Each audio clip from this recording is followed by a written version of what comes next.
Good morning, and thanks to all of you for inviting us here today. It was a great time last night, wasn't it? We had a great day. So Michelle and I will be joining your spouses shortly for lunch, but we wanted to speak to you today about something that's very important to all of us, military families. Over the past 2 years, we have had the privilege of traveling around the country and around the world, visiting with service members and their families and hearing their stories firsthand. Many of the stories are about the pride these families have in serving our country, but there are also challenges.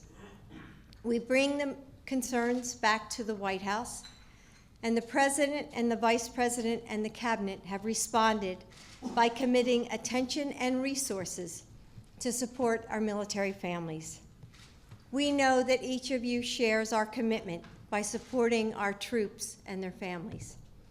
Many of you have active bases in your states, and all of you have Guard and Reserve families. We know well the tremendous service they provide to our country. Today, Michelle and I want to talk to you about our efforts to increase awareness of the unique experiences of military families. We want to take the opportunity to thank you for your ongoing support and ask for your feedback about the needs and concerns of military families in your states. Many of you know that my son was deployed to Iraq as a member of the Delaware Army National Guard.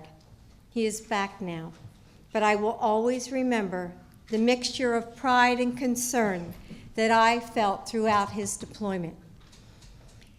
I know I don't have to tell any of you just how critical the National Guard is to our national security. Tens of thousands of our brave citizen soldiers are serving in Iraq, Afghanistan, and other regions, and taken together, they make up nearly 1/2 of our nation's military strength. They also respond to national disasters, humanitarian crisis from 9/11 to Hurricane Katrina, to areas in need around the world. They answer the call under your leadership. As a military mom, I know what a difference it makes when individuals or groups reach out to show support to service members and their families. I've seen through my work with small grassroots organization at home called Delaware Boots on the Ground that community groups can make a huge difference. Where a military family in Delaware has a need, we try to meet it, whether it's physical labor or repairs around the house, a fun night out for the kids, or other simple ways individuals, businesses, and groups can support a family through a deployment. There are small and effective groups like this all over the country, like one in Minnesota that collects top brand hockey equipment for military children, or the barbecue lovers in Ohio that travel the state providing meals for military family picnics, deployment, and welcome home ceremonies, or the accountants across the country that dedicate their talents every spring to help with tax returns. As an educator, I love hearing about the ways schools and teachers support military children during the deployment of a parent. Just a few weeks ago, an amazing teacher near Fort Stewart in Georgia told me how she sets up parent-teacher conferences over the internet so she can update deployed parents on their children's progress in the classroom. Many of the military children in that school keep laminated pictures of their deployed parent on their desk. There are so many great and inspiring stories which demonstrate that every American can take their time, their expertise, and their passion and use it to support and thank a military family. Michelle and I have talked a lot about the ways that all Americans can support our troops and thank these men and women for their service. And now we are trying to encourage all Americans to join us in this effort. As long as we have the privilege and the honor of serving in our roles, the First Lady and I will do whatever we can to support those who protect us. And we look forward to working with you and your spouses on these ongoing efforts. And now it is my pleasure to introduce my partner, my friend, your First Lady, Michelle Obama.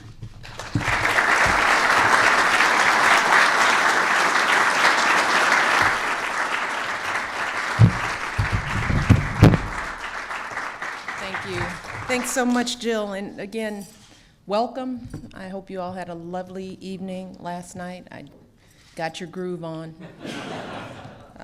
But we had a great time, so I hope you're getting a lot of work done today. I know that you have a busy day ahead, and Jill and I are grateful to have a chance to talk to you today about our latest endeavor, but we wanted to take a few minutes to talk with you about an issue that is important to both of us, as Jill said, and that's mobilizing our country to support our military families. As you know, all our men and women in uniform represent only 1% of the population, 1% of our country, taking care of the needs of all of us. And they shoulder the entire responsibility of defending our country. They're enduring tour after tour of duty, and they're missing birthdays and holidays and all those daily moments with the people they love the most.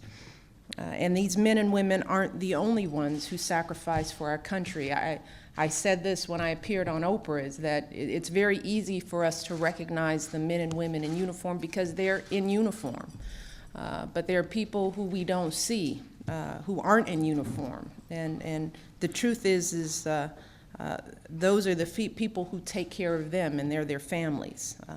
Their families serve too.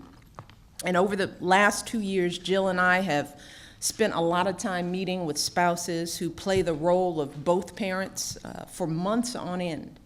If you think about the challenges your families face as you serve, which is how I came to this issue, thinking about the challenges I face, and then looking at a military spouse who was shouldering the exact same burdens, juggling play dates and carpools, and doing their best to hide their own fears while answering questions from their kids about when mom or dad is coming home, enduring the grief and the heartbreak if they don't return.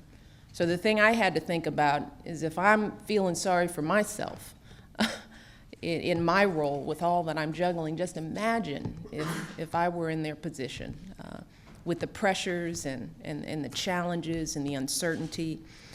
But they do it proudly, and that's the thing that we've learned. That's been one of the benefits of traveling around the country. These families do not want our pity. They do not want our sympathy. They serve like their service members with pride, and they do it without complaint, and they do it without regret. And every day, these men and women and these children and these parents and these aunts and uncles, they show us what words like service and strength and sacrifice, they show us what those words really look like. So I think we can all agree, all of us, regardless of what our political positions may be, we can all agree that with everything these families do to take care of this country and all of us, America, we have an obligation to take care of them. And that's why last year, my husband ordered a sweeping review of the entire federal government to see what the government is doing for these families and what the government could be doing better for these families. And we've gathered nearly 50 recommendations from cabinet agencies for how we can improve services for our military families. That includes everything from simplifying financial aid applications for these families, to increasing career opportunities for these spouses, to expanding child care options for the children of service members. And all of this is a very good start. These are all very important steps, because our view is that we have to look internally before we can look outside.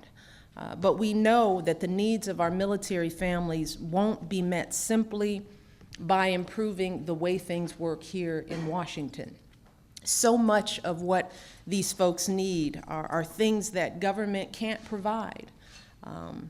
They need employers who are willing to hire them, even if they're moving all across the country. They need employers who understand the unique challenges that military spouses face.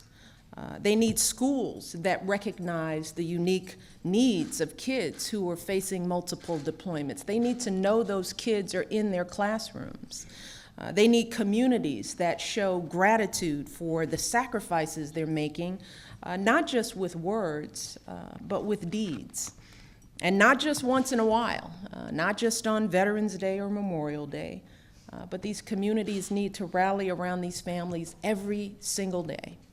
And that's why next month, Jill and I are going to be launching a campaign to rally this country around to support not just our troops, but their families. And we're focusing on four main areas: employment, education, wellness, and public awareness. And just to give you a sense of what we hope to do, I mean, if you look at what we've accomplished with Let's Move just in one short year, our goal is to take that same model and make the conversation about our military families at the top of mind of every single one of us in this country. We're going to be working with businesses and nonprofit organizations to improve career opportunities for veterans and military spouses. There are a lot of wonderful models, companies that are already doing great things. We want to raise up those models, encourage other businesses to find a way to do the same. We're working with education groups to make schools more accommodating for military kids. And we're going to be encouraging all Americans to simply step up as individuals, which the folks in this country are more than willing to do. We care about our troops. Oftentimes, we just don't know what to do. And our hope is that through this public awareness campaign, we can funnel that energy, we can galvanize it, and we can direct it in a way that's going to be most helpful for our military families. And that might mean something as simple as mowing the lawn for a family in your community, or shoveling the snow. When you talk to military families, these are the small things that make them feel appreciated without making them feel helpless. Or offering military family discounts at local businesses, offering professional services, whether someone's a lawyer or an accountant or mechanic, whatever people do, that's what we're asking Americans. Find the thing that you do best and find a way to make that service something of importance and value to our military families. However folks choose to help, the idea here is very simple. It's about doing everything we can to keep military families in our hearts and on our minds. And this isn't just about doing it in a time of war, because once the war is over, and hopefully that will happen, the battles of military families and our troops continue. The residual effects of deployments go on and on for a lifetime. So this isn't just a campaign for today. This is a campaign for every day, all day. This is going to outlive me and Jill and Joe and Barack. This is something that should be a part of what we do here in America. And Jill, as she said, that this is especially important when we talk about our National Guard, servicemen and women who you all have special responsibility for right in your own states. So you know their needs, you know their contributions. National Guard families, they face the same struggles as any other military family. The difference is that these families often don't live on bases or in communities with those built-in resources and support networks. They're our neighbors. We don't even see them. We don't even know the challenges they face. And oftentimes they're living in communities where no one can relate to their experiences at all. So it takes a special effort to reach out to these individuals and their families. And that's why we want to work with all of you, the governors of our states, and with people and organizations within your states to help us find ways to better support military families, to keep raising awareness and making these families an important part of all of our common agenda. So we're here because we want to hear from you. If you have outstanding ideas, if you have good ideas, or if there are groups in your states that you know are making a difference, we're asking you to tell us about these. Part of what Jill and I are going to continue to do is to travel the country and to use our platform, our ability to attract a little attention, and to shine a light on your states and the things that you do in an effort to provide these as examples for the rest of the country for what they can do. So we want to hear those ideas. We want to hear from your staffs. We want to put this information on serve.gov and find ways to better connect people looking for volunteer opportunities, looking for good ideas, finding a way for them to connect with you in your states. Because in the end, this is something that I think we can all agree on. No matter where we come from, no matter what we might think about any other issue, we all know that this issue, this is not a Democrat issue, this is not a Republican issue, this is an American issue. And more importantly, this is an American obligation. It truly is. It's about showing our gratitude to that very small group of Americans who make such a tremendous contribution and sacrifice to this country. And it's about serving the people who sacrifice so much to serve us. One thing my husband says is that when he talks to troops and he goes out to wherever they're stationed, that they don't talk about themselves. Never do they ask for anything for themselves. They are our soldiers, they're focused, but they always worry about what's going on back at home. That's what keeps them not being able to focus on their mission, not knowing that their wife, their children are being cared for when they come back, that they'll be secure. Those are the issues that our soldiers struggle with when they're out on the battlefield. So I know that this is something that we can do together. And Jill and I, we didn't come to this issue knowing that we were both passionate about this.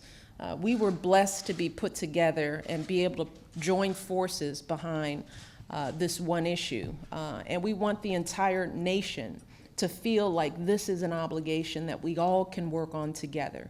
So we're going to need your help. We're going to need your support and encouragement, to make this a reality. We're very excited about this initiative because we think that this will not only help our troops and their families, but it will help us as a nation link together and be even stronger. So we're excited. We're going to gear up. We're going to be working hard. We're going to go on the road. We're going to make this fun and exciting. We're going to pull in businesses and entertainment and sports, and we're going to pull in all sectors to get behind this effort. And I know that people are more than ready to step up. So if there's any way that you can be helpful to us, if there are any suggestions that you can have for how we structure and talk about this issue so that it continues to be a bipartisan issue, we will gladly take those recommendations. But I am looking for your leadership to make this happen, to make this a true success. And if we do this, we will have some grateful families behind us. They've just been grateful to hear that this is a part of the national conversation. They don't even want much. So I think because of that, we can succeed. So I want to thank you all for giving Jill and I your time. I know your time is limited. Things are tough in your states back home. But I think even in this economy, there are so many things we can do to keep this agenda in the forefront of all of our minds. So thank you all in advance, and I look forward to visiting your states. So you all take care and good luck.